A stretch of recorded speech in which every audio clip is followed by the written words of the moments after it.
right now. Someone showed a chart that said like all of a sudden searches have gone down. And I was telling Ellie, don't worry, they'll go back up. It's just that, we might be dealing with World War III right now. So people are a bit preoccupied as Donald Trump tries to wag the dog. But no matter how hard he tries, he cannot escape the Epstein files. No. We're going to get into it. This is with Ellie Leonard, Panic Writer.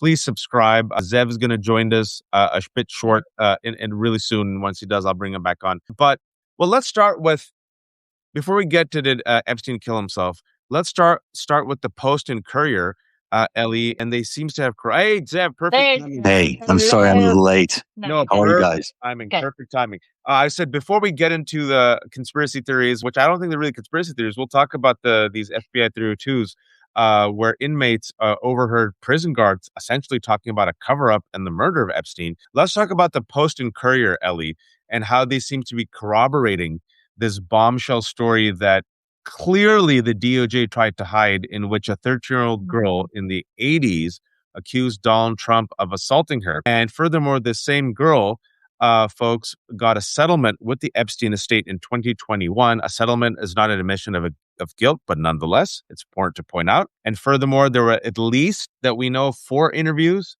that the DOJ did with this, the FBI did with this woman, and they created a 21-page slideshow.